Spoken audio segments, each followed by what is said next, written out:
యో హాయ్ మా bros, welcome back to our channel the unknown theory. అయితే మనం ఇప్పుడు ఈ వ్లాగ్లో మల్లాంలోని శ్రీ సుబ్రహ్మణ్య స్వామి టెంపుల్ని విజిట్ చేయడం జరుగుతుంది. అండ్ టెంపుల్ చుట్టుపక్కల ఏవే ప్రదేశాలు ఉన్నాయి అండ్ ఈ టెంపుల్ యొక్క హిస్టరీ స్థల పురాణం గురించి కంప్లీట్గా తెలుసుకుందాం. సో ఎవరైనా ఫస్ట్ టైం మన ఛానల్ విజిట్ అయ్యింటే please to subscribe.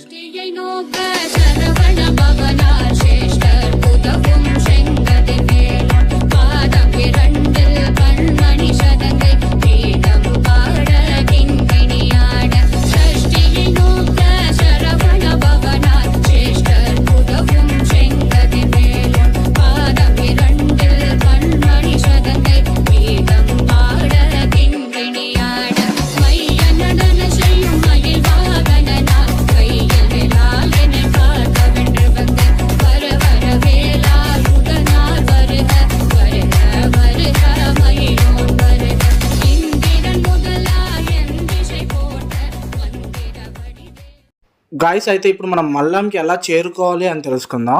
Actually Tirupati నుంచి వచ్చే వాళ్ళైతే నాయుడుపేటని సెంటర్గా చేసుకున్నారంటే నాయుడుపేట నుంచి మల్లం వరకు ఒక 30 కిలోమీటర్స్ ఉంటుంది. నెంబర్ ఆఫ్ బస్ ఫెసిలిటీస్ ఉంటాయి అండ్ అలాగే ఆటోస్ కూడా ఉంటాయి. If in case Nellore side నుంచి వస్తున్నారు అనుకుంటే నెల్లూరు నుంచి గూడూరుకి ఆర్ఎస్ నెల్లూరు నుంచి డైరెక్ట్గా కోట వరకు బస్ తీసుకొని కోట దగ్గర నుంచి మల్లంకి నెంబర్ ఆఫ్ ఆటోస్ ఉంటాయి. సో ఆ విధంగా మల్లంకి వచ్చేయచ్చు అనమాట.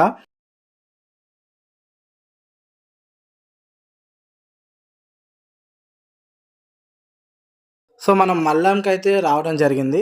యాక్చువల్లీ మనం ఇప్పుడు ఈ వ్లాగ్‌లో 3 ప్లేసెస్ యొక్క హిస్టరీస్‌ని తెలుసుకోబోతున్నాం అనమాట. సో ఎవ్వరు స్కిప్ చేయకుండా వీడియోని కంటిన్యూగా చూడడానికి ట్రై చేయండి.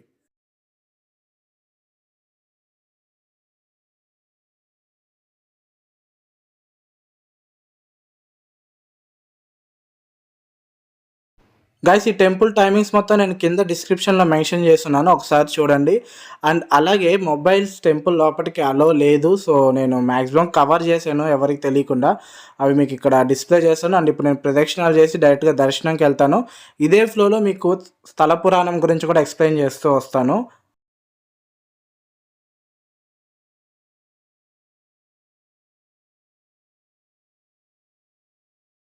గైస్, అయితే మనం ఇప్పుడు ఈ టెంపుల్ స్థల పురాణం గురించి తెలుసుకుందాం. అయితే ఇది పాండ్యుల కాలానికి చెందిందనమాట. ఒకసారి వేటకి అడవికి వెళ్ళిన కులోత్తుంగ పాండ్య భూపతి రాజు పుట్టపై పెరిగిన వెదురు కర్రలు చూసి ఆ కర్రలతో పల్లకి చేసుకోవాలి అనుకున్నాడు. అక్కడ కొన్నాళ్లుగా తపస్సు చేస్తున్న సుబ్రహ్మణ్య స్వామిపై పుట్ట పెరిగింది. సుబ్రహ్మణ్య స్వామి తపస్సు చేస్తున్నాడనే విషయం తెలియని రాజు సేవకుల చేత ఆ వెదురు కర్రలు సేకరించారనమాట. అయితే సేవకులు వెదురు కర్రలు నరుకుతున్న సమయంలో పుట్ట నుండి రక్తం కారుతుంది. ఆ తర్వాత రాజు కళ్ళు పోతాయి. అదే రోజు రాత్రి సుబ్రహ్మణ్య స్వామి కలలో కనిపించి చేసిన పాపం నుండి బయటపడటానికి తప్పు తెలుసుకున్న ఆ రాజు సుబ్రహ్మణ్య స్వామి గుడిని నిర్మించడం జరిగింది. గైస్, మనం ఇప్పుడు కూడా ఒక చిన్న విగ్రహం చేతులు లేకుండా ఉన్నట్లు ఆ గర్భగుడిలో గమనించవచ్చు. అయితే కొన్ని సంవత్సరాల తర్వాత ఒక విగ్రహం స్థాపించబడింది. ఆ విగ్రహానికే ఇప్పుడు పూజలన్నీ అందుకుంటూ ఉన్నాయి. ఎగ్జాక్ట్ ఆ విగ్రహంకి పక్కనే ఒక చిన్న విగ్రహం ఉంటుంది. గైస్, మీరు ఎప్పుడైనా ఈ టెంపుల్కి విజిట్ అయినప్పుడు ఒకసారి గమనించండి. అండ్ మోర్ ఓవర్ ఈ హిస్టరీ మొత్తం 635 ఏడీలో జరిగినట్లుగా శాసనాల్లో తప్ప ఇంకెక్కడా రికార్డుల్లో లేదు. గైస్, ఇప్పుడు మీరు చూస్తున్నారు కదా, ఇది టెంపుల్ లోపట ఉన్న విజువల్స్ ఇవి. ఇక్కడికి మొబైల్ నాట్ అలౌడ్. మీకోసం అని చెప్పి ఒకసారి చూపించడం జరుగుతూ ఉంది. అండ్ మీరు ఇందాక చూసింది వచ్చి వల్లి అమ్మవారి టెంపుల్. అండ్ ఆ గోడ పైన వల్లి అండ్ సుబ్రహ్మణ్య స్వామి యొక్క కళ్యాణ ఘట్టం మొత్తం రాసి ఉంటారనమాట. అండ్ మీరు ఇప్పుడు నేను చేశానని చెప్పి మొబైల్ ఎత్తుకొని రావద్దు, కొంచెం తిడతారు అక్కడ ఉన్న వాళ్ళందరూ చూసారంటే. అండ్ ఇక్కడ మీరు ఇప్పుడు చూస్తుంది దేవసేన అమ్మవారు. అండ్ దేవసేనకి సుబ్రహ్మణ్య స్వామికి కళ్యాణ ఘట్టం మొత్తం ఇక్కడ గోడ పైన మెన్షన్ చేసి ఉంటారు. సో మీరు ఎప్పుడైనా ఈ టెంపుల్కి వెళ్ళినప్పుడు హిస్టరీస్ మొత్తం అక్కడే మెన్షన్ చేసి ఉంటారు, చూడండి. గైస్, మీకు స్థల పురాణం అర్థమైంది అనుకుంటా. అయితే మనం ఇంకొక హిస్టరీ తెలుసుకోబోతున్నాం. ఈ గ్రామంకి మల్లాం అనే పేరు ఎలా వచ్చింది అని తెలుసుకుందాం. స్థల పురాణం ప్రకారం ఈ ప్రదేశంలో సుబ్రహ్మణ్య స్వామి మల్లాసురుడు అనే రాక్షసుని చంపాడు. మరియు ఆ రాక్షసుడు భగవంతుని క్షమించమని తన పేరుని ఈ గ్రామంకి పెట్టుకునేలా వేడుకున్నాడు. అందుకని ఈ ప్రదేశంని మల్లాం అని పిలువబడింది. అండ్ అదేవిధంగా ఇదే గ్రామంని తిరుగుడు మల్లాం అని కూడా అంటారు. వర్షం కురిసినప్పుడు సమీపంలో ఉండే చెరువు నిండి ఆ చెరువులో నుంచి వాటర్ గ్రామంలో ఉండే పంటలన్నిటిని తడిపి మళ్ళీ చెరువులోకి తిరిగి వస్తుంది. సో ఈ కారణంగా ఈ ప్రదేశాన్ని తిరుగుడు మల్లం అని కూడా అంటారు.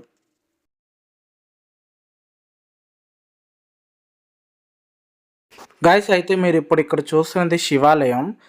ఈ టెంపుల్ ప్రాంగణంలోనే శివాలయం కూడా ఉంటుంది. అండ్ అలాగే వినాయకుడి గుడి కూడా ఉంటుంది. అది మనం స్టార్టింగ్‌లో ఇందాకే చూసేసాం.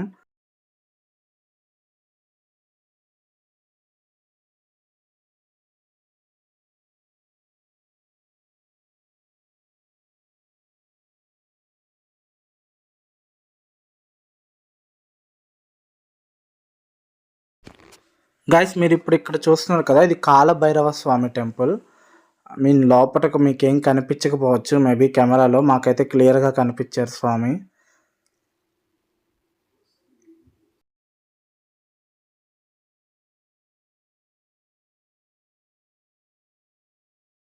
ప్రతి శివాలయంలో మాక్సిమం ఈ చెట్టు ఉంటుంది. మీకెవరికైనా ఈ చెట్టు నేమ్ తెలిస్తే కింద కామెంట్‌లో మెన్షన్ చేయండి.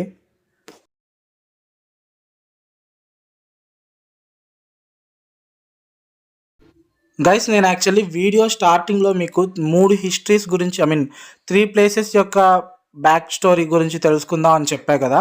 ఒకటి టెంపుల్ బ్యాక్ స్టోరీ గురించి తెలుసుకున్నాం. అండ్ అలాగే ఈ గ్రామంకి మల్లం అనే పేరు ఎలా వచ్చింది అనే స్టోరీ తెలుసుకున్నాం. ఇప్పుడు మీరు చూస్తున్న ఈ 100 కాళ్ళ మండపం వెనక కూడా ఒక స్టోరీ ఉంది. సో అది తెలుసుకుందాం రండి.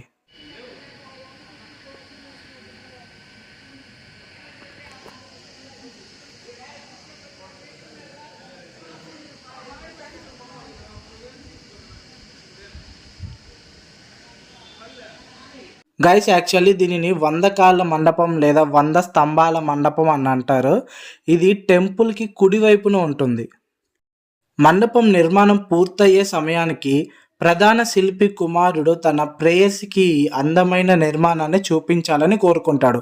అయితే అదే రోజు రాత్రి తన ప్రియమైన వ్యక్తిని స్వారీ చేయించాలని ఈ మండపానికి ప్రాణం పోస్తాడు తన శక్తులంతా ఉపయోగించి.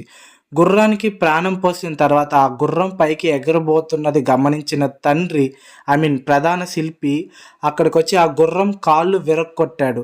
కుమారుణ్ణి హత్య చేశాడు. తర్వాత ఆ శిల్పి ఆత్మహత్యకు పాల్పడ్డాడు.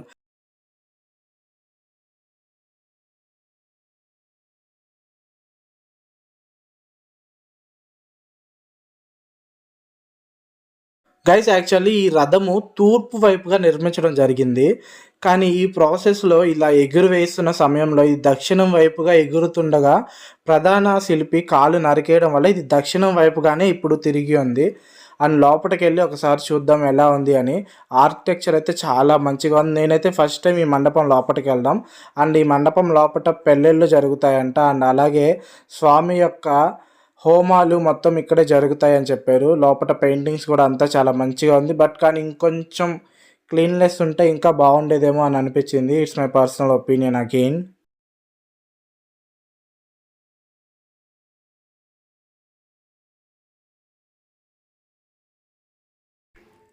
గైస్ ఇదే ప్రాంగణంలో హనుమాన్ టెంపుల్ కూడా ఉంది.